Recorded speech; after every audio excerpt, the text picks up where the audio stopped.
bahwa DNA tertua itu adalah katanya di Nusantara, penelitian Oppenheimer ya.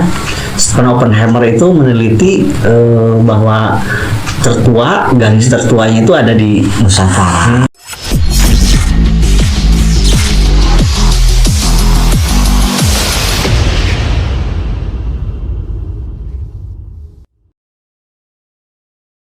Assalamualaikum warahmatullahi wabarakatuh. Sampurasun.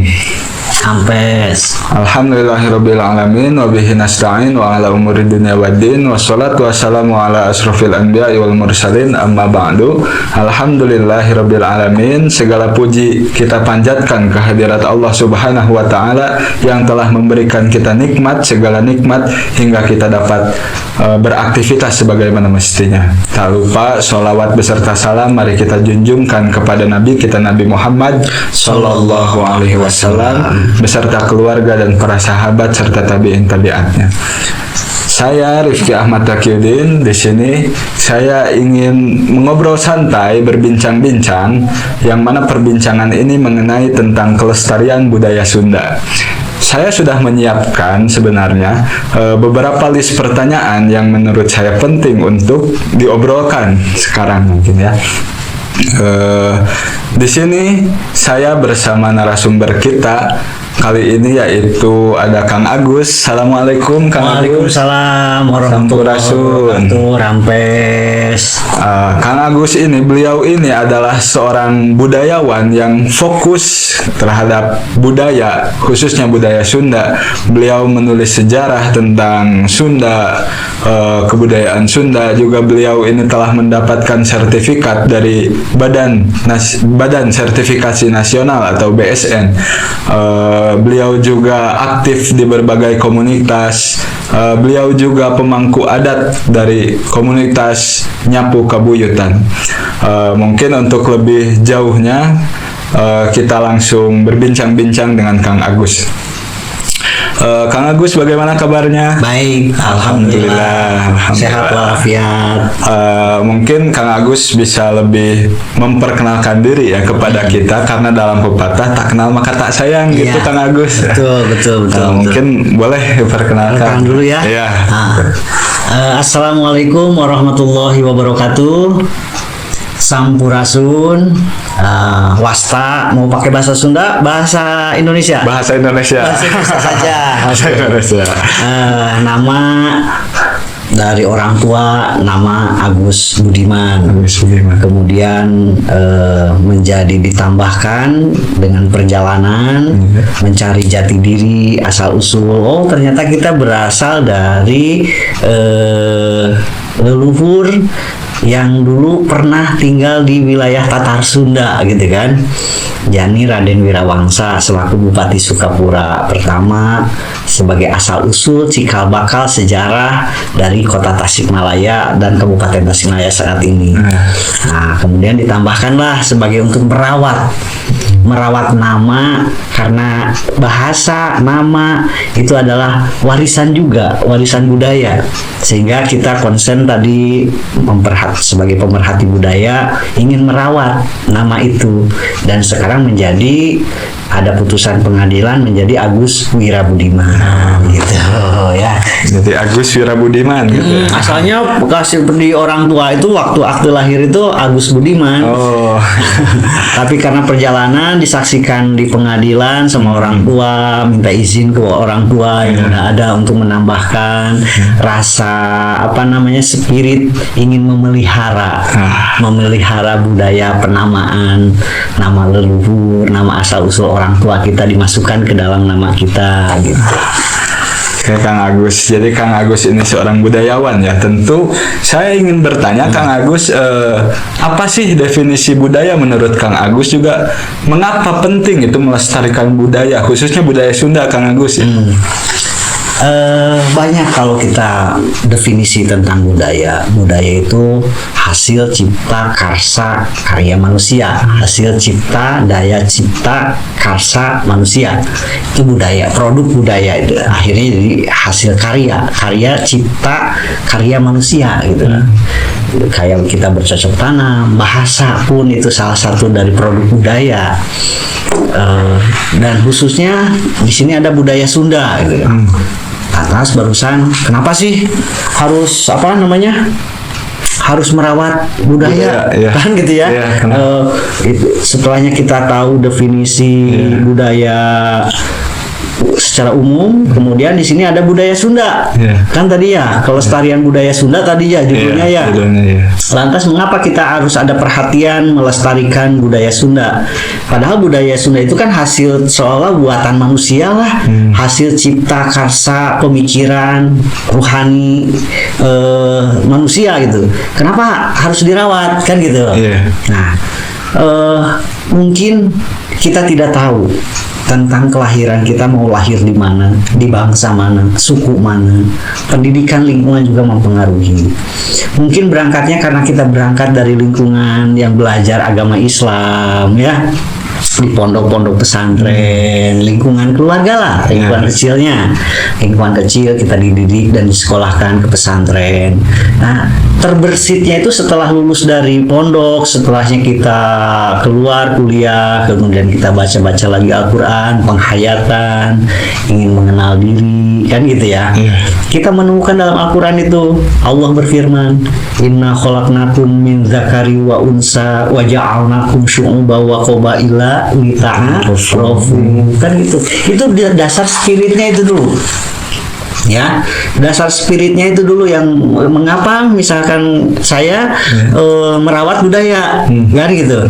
Kan spiritnya dari situ bahwa saya dilahirkan tadi, kelahiran manusia itu tidak kita inginkan, tidak pernah berencana saya mau lahir.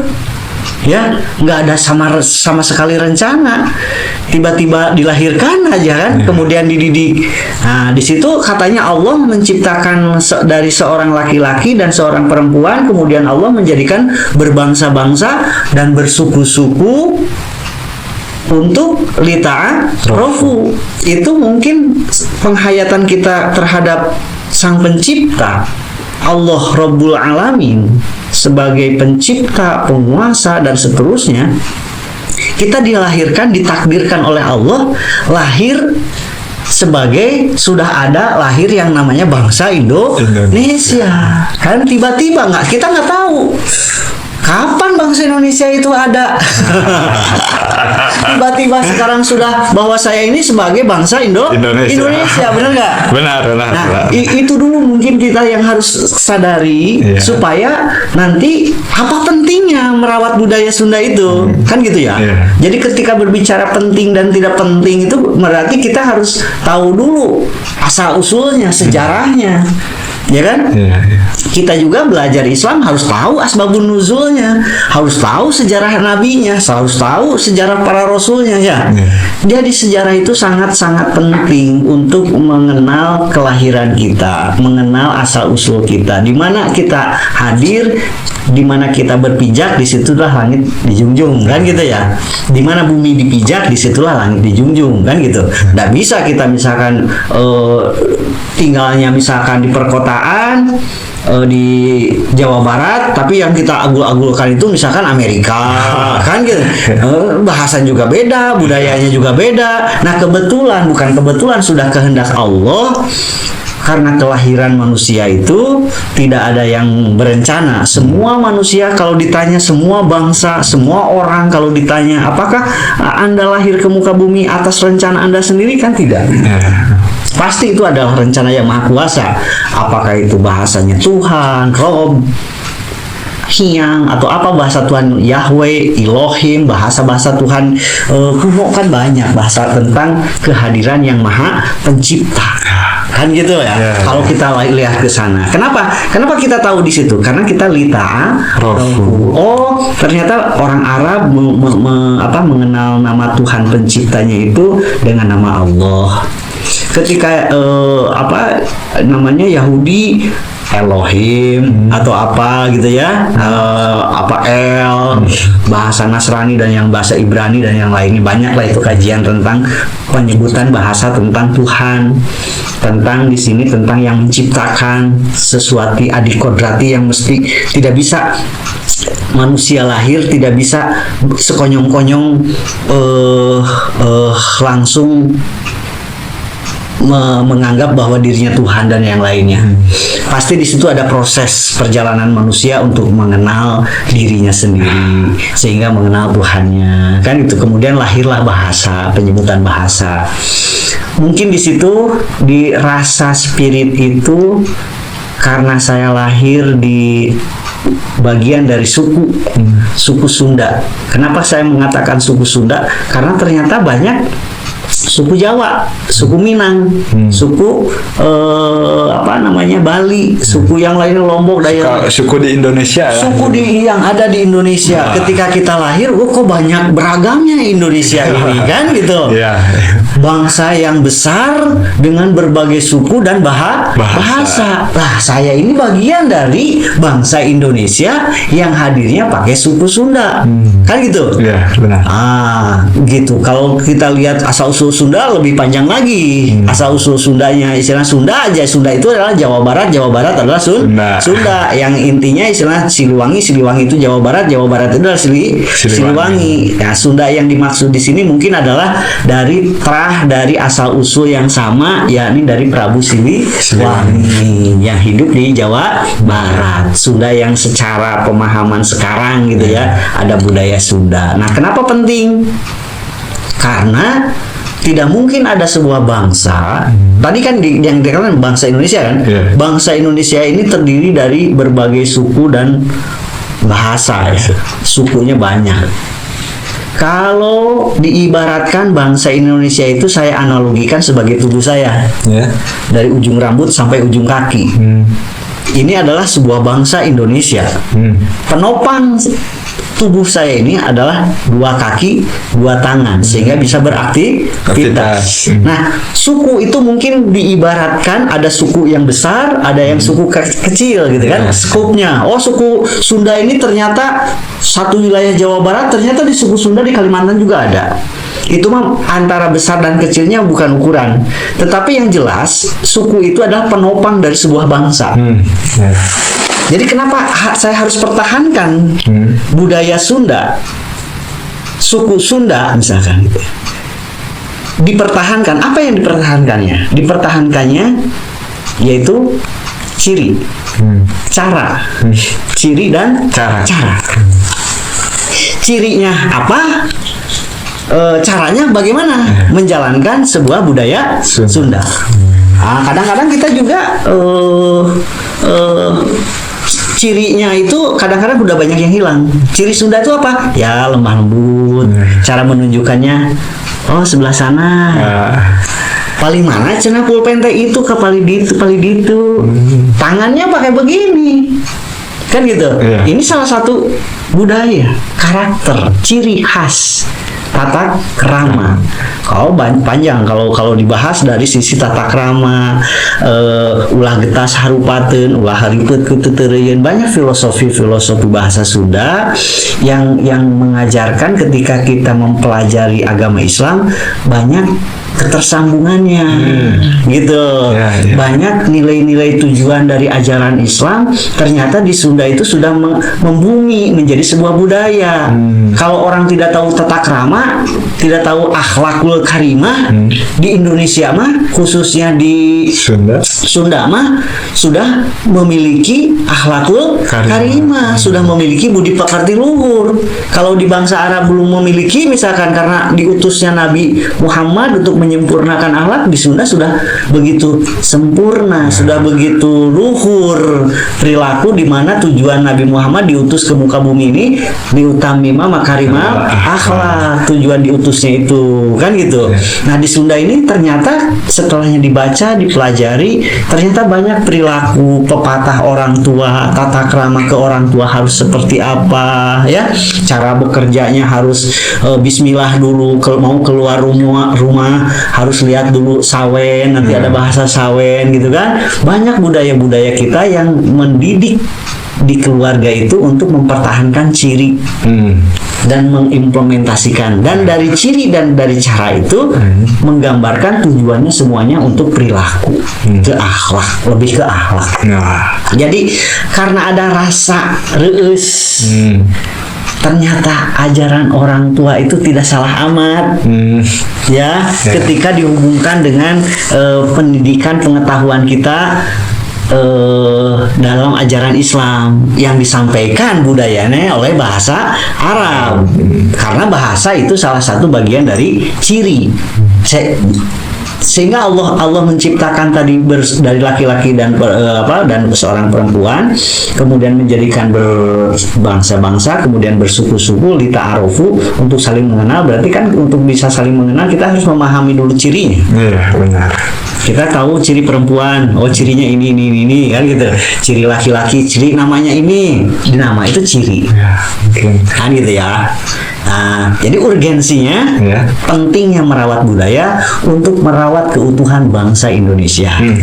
Secara spiritnya merupakan menjalankan fitrah yang maha kuasa, fitrah dari ketetapan Tuhan yang maha esa. Kita sebagai orang Islam, beliau adalah Allah Subhanahu wa Ta'ala. Jadi selain kita beragama juga berbudaya. Gitu ya? Itu pentingnya. Jadi pentingnya menjalankan ketakwaan kepada Allah dengan melalui merawat budaya. Tapi Kang Agus mungkin seiring berjalannya zaman, seiring berjalannya waktu, perubahan zaman, mungkin muncul teknologi kan, yang itu Kang Agus. Jadi bagaimana cara budaya menghadapi teknologi yang semakin modern gitu Kang Agus? Ya, memang kalau kita yang tadinya budaya silaturahmi ya, sekarang seolah-olah tidak cukup dengan dengan adanya teknologi HP gitu kan, kayak podcast ini. Silaturahmi itu cukup aja dari HP. Belajar banyak orang dari YouTube. Kan gitu. Ya, gitu ya. Memang itu tantangan bagi kita untuk mempertahankan, melestarikan budaya Sunda. Karena budaya nggak bisa juga belajar dari HP. Ingin tahu belajar bahasa Sunda, pelajari aja di HP, udah banyak tuh yang didokumentasikan misalkan. Nggak bisa juga. Jadi mungkin teknologi, perkembangan teknologi itu sangat berpengaruh kepada perilaku tadi. Anak yang tadinya nurut, orang tua dulu nyuruh dengan begini saja, anak itu udah takut, udah nurut. Jangan begitu. Udah, dengan begini saja anak tuh langsung diem. Zaman sekarang nggak bisa, harus jong-jongan main HP, ya kan? Disuruh itu, jangan pameserkeun tarasi, kelama nuju heula main game. Enggal. Itu mungkin salah satu tantangan yang bisa mengubah cara perilaku budaya Sunda yang tadi anak-anak dulu itu sebelum ada teknologi masuk ke Indonesia ya, atau yang dunia lah, perkembangan teknologi, perkembangan alat-alat komunikasi yang dulu anak dulu itu disuruh itu cepat, sekarang agak nolak karena terninabobokan dengan main game. Nah, itu merubah karakter budaya juga. Ketaatan, kepatuhan kepada orang tua menjadi berkurang. Yang tadinya penurut menjadi pembangkang, kan? Itu akibat dari teknologi mengubah cara karakter seorang, ketaatan seorang anak kepada orang tuanya. Gus, ada istilah kan mungkin budaya itu ketat di desa gitu ya, tapi sangat asing di kota gitu.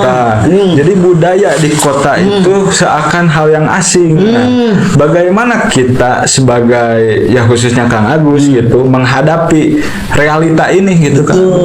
Betul sekali. Nah, dari perubahan tadi HP sekarang tuh istilahnya HP teknologi sudah tidak ada batas lagi, kota sama desa. Ya, anak-anak di desa aja dengan kemudahan teknologi sekarang itu di gunung-gunung udah bisa nonton segala macem, ada semua macem gitu loh. Ya, kecuali tempat-tempat tertentu kayak Baduy misalkan yang nggak ada sinyal. Makanya kalau kita masuk ke Baduy dalam itu nggak boleh pakai HP. Itu salah satu pencegahan. Kalau di Baduy masih kuat. Kalau di perkotaan, di pedesaan yang lain sudah rentan. Makanya diimbangi. Bagaimana memanfaatkan teknologi ini ke dalam hal positif untuk mengembangkan budaya. Kan gitu ya? Iya, benar. Contoh misalkan sekarang ada HP nih, ada YouTube ya. Dipakainya dimanfaatkannya dengan hal untuk mengangkat budaya. Kan bagus, jadi positif, ya kan? Artinya ya itu mungkin bagi kita yang ada hidup di tengah perkotaan, yang ingin merawat tetap melestarikan budaya Sunda, cirinya segala macamnya, dari sisi pakaian, dari sisi bahasa, tata krama, undak-unduk bahasanya, kan gitu, atau perilaku merawat budayanya gitu. Juga Kang Agus ya, coba dari tadi ya banyak tantangan, hambatan ya ketika melestarikan budaya. Mungkin saya butuh di garis besar tantangan apa saja sih yang pokok gitu, yang menghalangi, membatasi budaya untuk berkembang, bahkan dilestarikan jadi menghalang saja gitu. Halangan di situ mungkin kiat-kiat kita ya, kiat-kiat kita dalam menghadapi berbagai tantangan akan hilangnya budaya, khususnya budaya Sunda. Gimana nih supaya merawat? Nah, saya mungkin merawatnya awalnya itu dari diri kita sendiri. Mau nggak kita merawat bahasa Sundanya? Kan itu cara makan, cara minum, ya kan, cara tidur harus seperti apa, tata keramanya, adabnya. Mungkin saya praktekkan dulu sepengetahuan saya aja, warisan dari orang tua. Oh, kalau mau tidur tuh harus wudhu dulu, misalkan gitu, harus bersih-bersih dulu, jangan langsung gerak tidur gitu kan. Itu budaya. Jadi tantangan yang terbesarnya ya dengan keadaan kita hidup di perkotaan, di kota Tasikmalaya, mau tidak mau harus tampil. Ya kita ajarkan dulu dari keluarga, ya kan, dari keluarga. Saya punya anak misalkan di pesantren, ketika pulang ke rumah diajarkan tata krama itu, kan gitu, bahasanya. Kebetulan pesantrennya juga bahasa Sunda, jadi enak kan gitu, dari sisi bahasa. Dalam sisi hal lain, tata krama yang lain ya harus ada diajarkan. Nggak diajarkan di pesantren, diajarkan di rumah. Jadi yang pokok terpenting itu mengajarkan budaya itu di rumah. Nah, mungkin kalau dari lingkungan yang lebih luas ya Kang Gus, mungkin ada tidak contoh konkretnya, mungkin seperti organisasi, mungkin komunitas yang melestarikan budaya itu, ada tidak Kang Gus? Banyak. Kalau komunitas sekarang, alhamdulillah, kalau komunitas itu sekitar pertumbuhannya sejak tahun 2012 ya. Sejak di tahun 2012 dibukanya situs Gunung Padang, 2013 diumumkan penelitian Gunung Padang. Di situ ternyata di Sunda ini ada peninggalan arkeologi atau peninggalan piramid atau peninggalan Tutumul Karuhun yang usianya lumayan tinggi gitu lah. secara penelitian berbagai, walaupun banyak kontroversi ya. Kemudian penelitian tentang DNA, bahwa DNA tertua itu adalah katanya di Nusantara, penelitian Oppenheimer ya.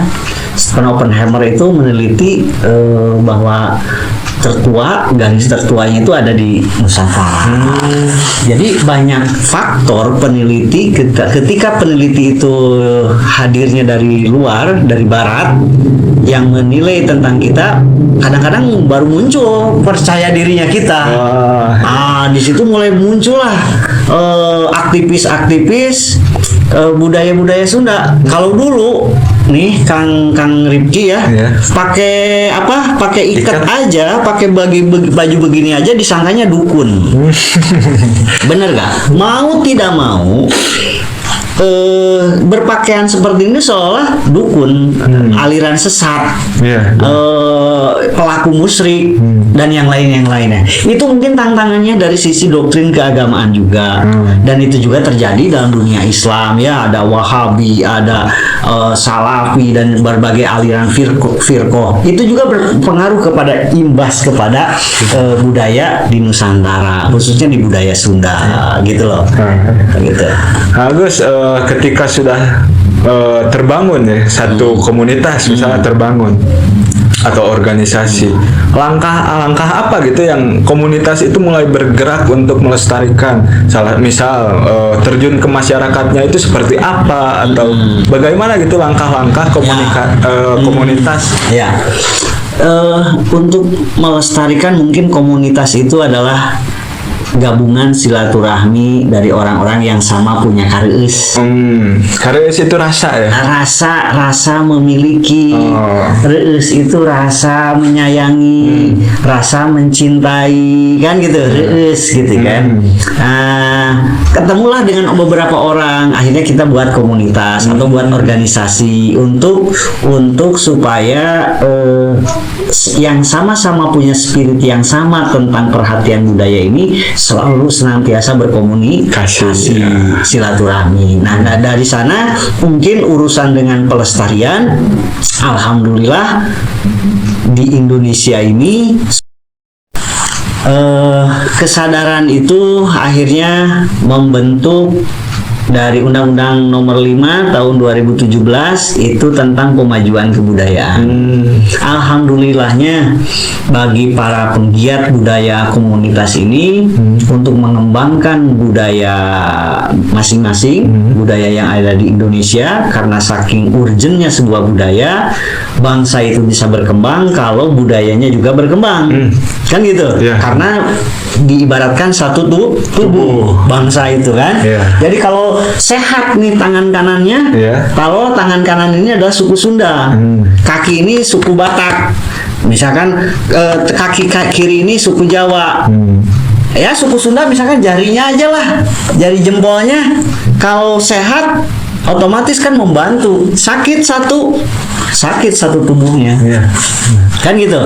Nah, dengan adanya Undang-Undang Pemajuan Kebudayaan ini Nomor 5 Tahun 2017 tentang pemajuan kebudayaan ini, kita sebagai pemerhati budaya bergerak dengan berbagai komunitas, membentuk satu komunitas, itu menselaraskan, mengadopsi atau payung hukumnya sudah ada.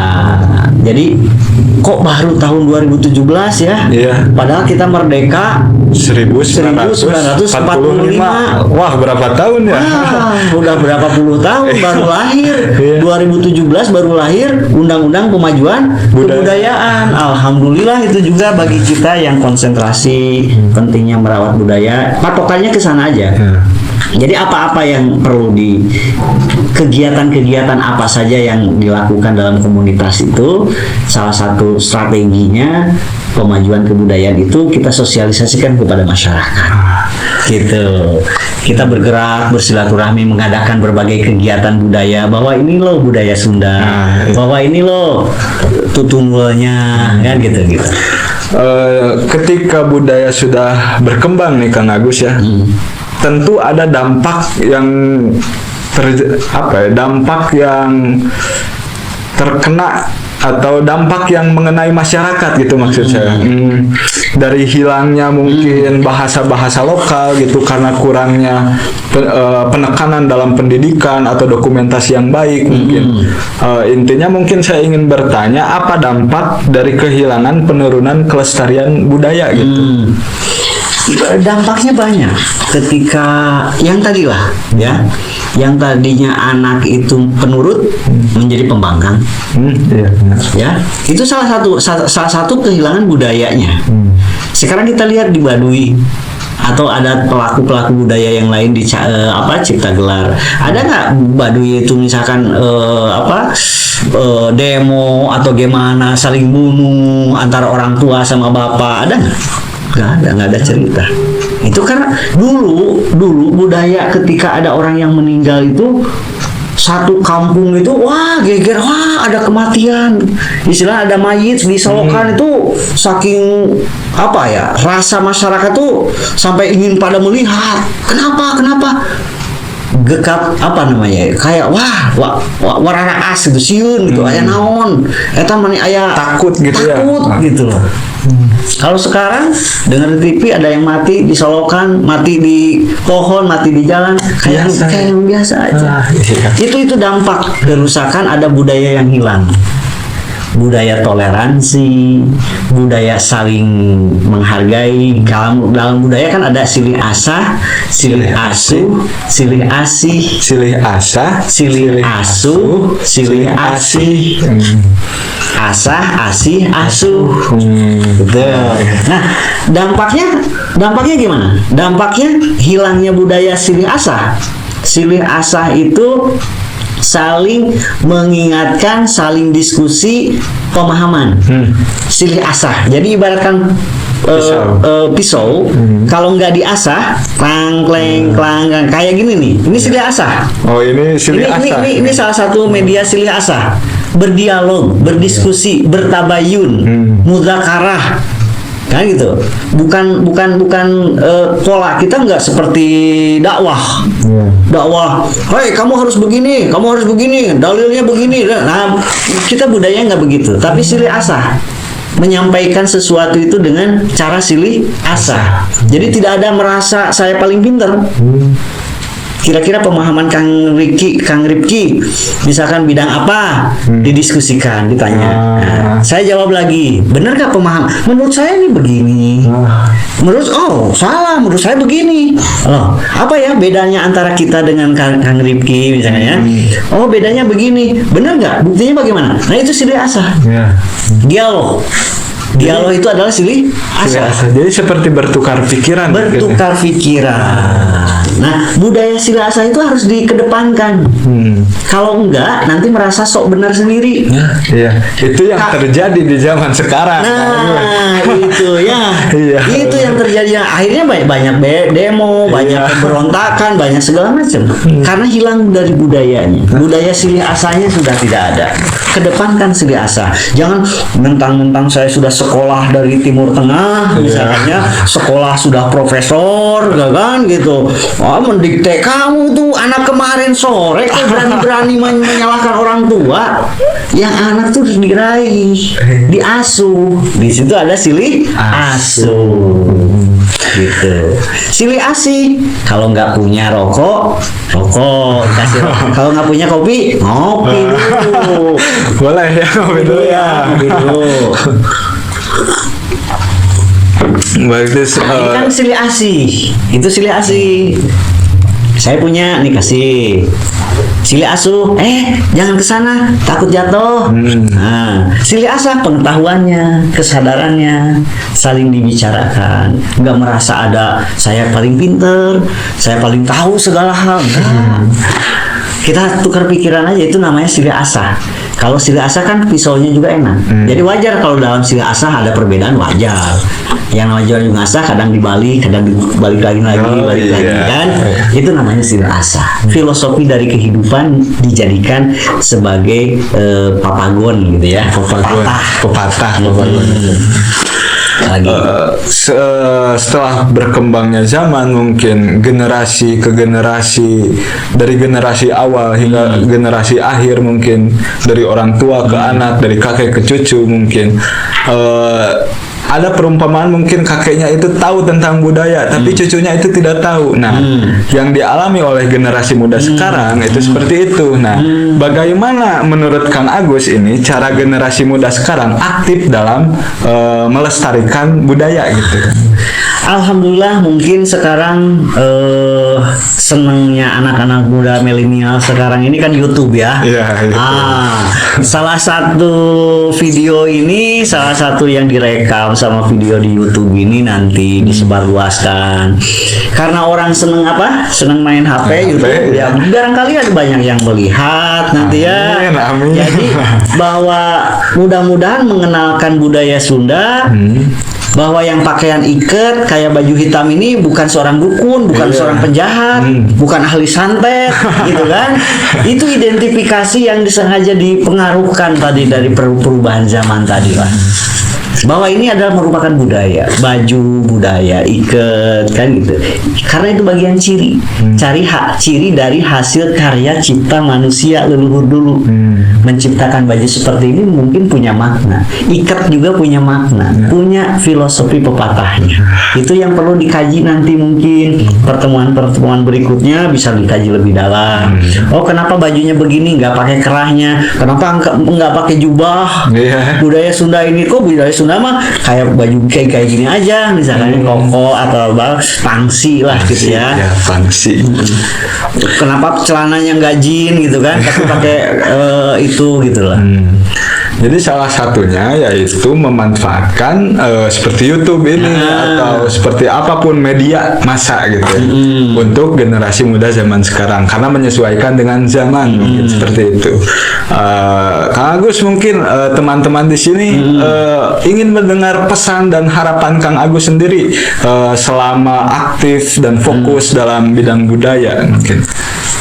Kekuatan budaya juga tadi tergantung dari peranan pemerintah tentunya ya. Kita tidak bisa bergerak sendiri tanpa ada campur. Pemerintah itu bagi-bagi tugas lah. Ada pemerintahan, buat apa sih terbentuknya pemerintah? Kalau pemerintah itu sama sekali tidak memperdulikan tentang budayanya kan gitu. Nah, di sini peranan aktif budaya, terutama mungkin bidang pendidikan, bidang Kementerian Pendidikan dan Kebudayaan, bagaimana misalkan bahasa Sunda ini diajarkan lagi di sekolah-sekolah SD menjadi bahasa lokal, ya, kurikulumnya. Supaya nanti dari sejak dini pendidikan dari sisi budayanya, belajar tarinya, pencak silatnya gitu kan, agar tidak kehilangan di situ. Ada seni budayanya, nanti banyak pengetahuan budaya dalam seni, banyak arti, banyak filosofi, itu harus diajarkan sejak dini. Dan itu mungkin ada peranan pemerintah dalam hal ini bidang kurikulum pendidikan di sekolah-sekolah. Karena nggak bisa juga diajarkan hanya di keluarga, di sekolah juga harus.